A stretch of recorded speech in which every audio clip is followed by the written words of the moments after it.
तो मेरे बच्चों मैं लेके आया हूं तुम्हारे लिए इस वीडियो में धमाकेदार एमसीक्यूज, वो फॉर्मूले से नहीं ट्रिक से।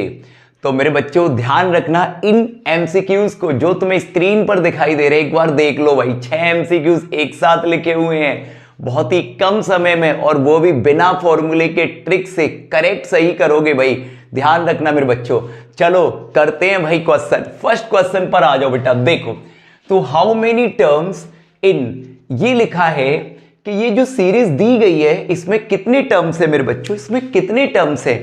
तो एक बच्चा कहेगा ओ ये तो एपी है, समांतर श्रेणी है, एपी है, तो एपी का फॉर्मूला लगा दो। एक दूसरा कहेगा यार मुझे तो फॉर्मूला भूल गया, अब मैं लाया हूं सबके लिए एक ही तरीका बिना फॉर्मूले के ट्रिक से। तो देखो तुम्हें बताना है इसमें कितने टर्म्स है। तो मेरे प्यारे बच्चों लास्ट वाली टर्म को लो, लास्ट वाले में से फर्स्ट वाली टर्म को माइनस करो, ध्यान से देखना, और डिवाइड करना है किससे, इनके बीच में कितने का डिफरेंस है उससे डिवाइड करना है। कितने का डिफरेंस है, 4 का डिफरेंस है। करो भाई 174 में 6 माइनस करो 168 अपॉन 4 से कट करो, 4 बन जा 4 जा 16 और ये 2 42। लेकिन मेरे प्यारे बच्चों 42 नहीं होगा आंसर इसका, 1 प्लस करना मत भूलना, इसलिए आंसर हो जाएगा इसका 43। एक बार और समझाता हूं ट्रिक। लास्ट में से फर्स्ट को माइनस करना है और इनके बीच में कितने कितने का डिफरेंस है उसका डिवाइड देना है, लास्ट में 1 प्लस करना है। बिना फॉर्मूले के ट्रिक से काम हो जाएगा। तो आंसर हो गया सी। अब आते हैं सेकेंड क्वेश्चन पर। Which of the middle term, इस सीरीज का कौन सा टर्म मिडिल टर्म है। तो भाई मिडिल टर्म मध्य पद बोलते हैं हिंदी में इसको। तो मेरे बच्चे सोचेंगे यार मिडिल टर्म, पहले तो हमें ये पता करना होगा कितने टर्म है।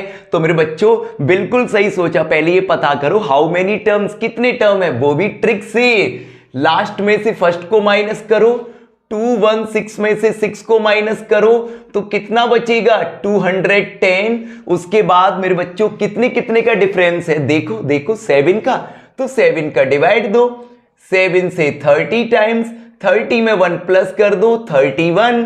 तो इसमें 31 टर्म है, हमें पता करना है मिडिल टर्म मध्य पद। तो अब हम क्या करें, तो भाई अब देखेंगे हम कि 31 ऑड है कि इवन है, विषम है कि सम है। तो 31 ऑड है, और जब ऑड होता है तो मिडिल टर्म का फॉर्मूला हो जाता है। तुम कहोगे फॉर्मूला लगा दिया मेरे बच्चों, लास्ट में तुम इस बात को ध्यान रखना 31 में 1 प्लस करके 2 का डिवाइड दे दो। तो 32 अपॉन में कितना 2, तो कितना बचेगा मेरे बच्चों 16। तो इसका 16th टर्म मिडिल टर्म होगा। है कोई ऑप्शन, नहीं है, तो इसका आंसर हो गया नन ऑफ दीज। कौन सा नन ऑफ दीज, कोई भी फॉर्मूला नहीं लगाया दोनों क्वेश्चनों मेरे बच्चों, बिना फॉर्मूले के काम हो गया। अब आ जाओ थर्ड वाले क्वेश्चन पर। भाई साहब थर्ड वाला क्वेश्चन देखो, ये क्वेश्चन 10th क्लास में ही नहीं मेरे प्यारे बच्चों, कंपटीशन में भी कई बार दरवाजा खटखटा चुका है एग्जामिनेशन में भैया। तो देखो ये क्वेश्चन है भाई, कैसे करें 3 sin theta plus 5 cos theta 5, और ये बताना है कैसे करें। हमें तो टीचर ने कराया था, स्क्वायर करके कराया था, दिमाग से निकल गया, तो परेशान होने की जरूरत नहीं मेरे प्यारे बच्चों। जब भी कंडीशन ऐसी हो 3 sin प्लस 5 cos, यहां साइन के साथ 3 है, यहां कॉस के साथ 3 है, या कॉस के साथ 5 है, या साइन के साथ 5 है, या बीच में प्लस है या माइनस है। पहचान लिया रिलेशन, रिलेशन पहचान लिया मेरे प्यारे बच्चों। रिलेशन एक दूसरे का रिवर्स हो रहा है, साइन के साथ जो है वो कॉस के साथ है, जो कॉस के साथ है वो साइन के साथ है, और भाई साइन बीच का चेंज हो रहा है। और अगर ऐसा होता है मेरे बच्चों तो इसका डायरेक्ट आंसर होता है plus minus under root A square plus B square minus C square. ठीक सुना, दोबारा सुनो, plus minus under root A square, A कितना 3, तो 3 का स्क्वायर 9, बी कितना 5, 5 का स्क्वायर 25, और सी कितना 5 का square 25, cancel out, plus minus under root 9 that is plus minus 3। तो मेरे बच्चों सी ऑप्शन पे टिक लगाना, ऐसा मत करना कि प्लस का 3 इधर माइनस का 3 इधर, दोनों पे टिक लगा के आ जाओ। अकेला इसी पे टिक लगाना है, दोनों आंसर इसी में शामिल है, कोई भी फॉर्मूले की जरूरत नहीं पड़ी। इसकी भी ट्रिक तुम्हारे सामने आ गई, plus minus under root A square plus B square minus C square. कुछ ही देर में हमने 3 क्वेश्चनों को सॉल्व कर लिया।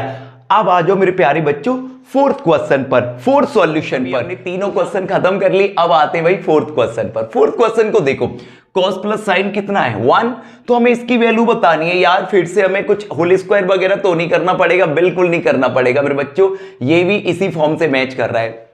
केवल देखने की जरूरत है हमें, या cos के साथ 1 या साइन के साथ 1, यहां भी cos के साथ 1, यहां भी साइन के साथ 1, यहां प्लस और यहां माइनस, साइन एक दूसरे का रिवर्स हो रहा है। यहां केस तुम कहोगे यहां तो एक जैसा है, आपने तो बताया था एक दूसरे का उल्टा होता है। तो मेरे बच्चे गौर से देखो, cos के साथ 1 है तो यहाँ साइन के साथ 1 है, या साइन के साथ 1 है या cos के साथ 1 है, पर है तो एक दूसरे का उल्टा यानी एक जैसा, और बीच में प्लस है तो यह क्या है माइनस। तो इसका भी डायरेक्ट आंसर इसी फॉर्मूले से निकल आएगा, plus minus under root A square.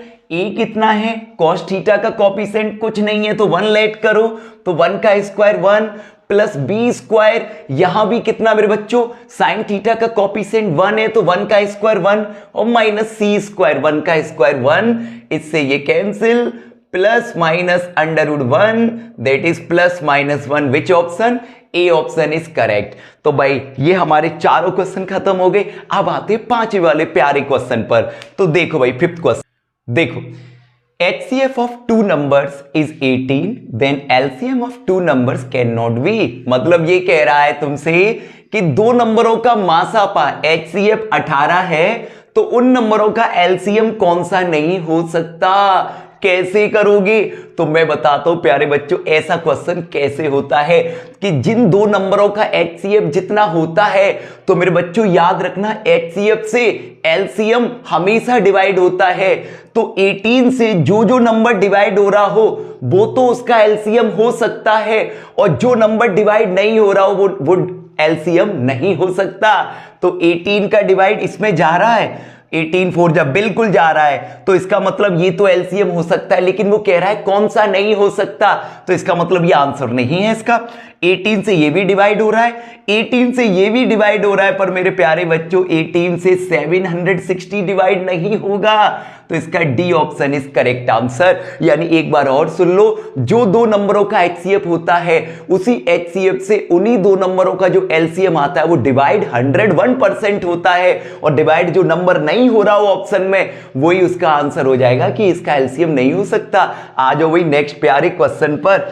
If each edge of cube is increase by 50%, ये कह रहा है एक क्यूब है मेरे प्यारे बच्चों, एक घन है, उसकी जो एज है, उसकी जो साइड है वो 50% इंक्रीज होती है, बढ़ती है, तो बताओ उसका सरफेस एरिया कितने परसेंटेज बढ़ेगा।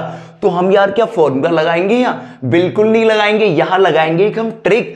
तो देखो लेट कर लो, शुरुआत में सरफेस एरिया 100 था शुरुआत में, और सभी बच्चे जानते हैं सरफेस एरिया होता कितना है 6a स्क्वायर, लेकिन हम उसको लगा के सॉल्व नहीं करेंगे, बस इतना देख लो a की पावर कितनी है 2 है ना, a स्क्वायर मतलब 2 पावर है, तो अगर 2 बार इंक्रीज हो रहा है तो मेरे प्यारे बच्चों तो एज में भी 2 बार इंक्रीज होगा, तो 50% है, तो 50% बढ़ेगा 100 में, तो 150% हटा के 100, और मैंने बोला a स्क्वायर है तो 2 बार होगा, फिर से 50% बढ़ेगा 0 0 0 0 0 0, 15 का 15 में इंटू 2 2 5, और 2 2 5 में से 100 माइनस कर देंगे, तो योर आंसर इज 125%। तो मेरे प्यारे बच्चों अच्छे तरीके से ये सारे एमसीक्यूज कुछ ही देर में समझ में आ गए होंगे।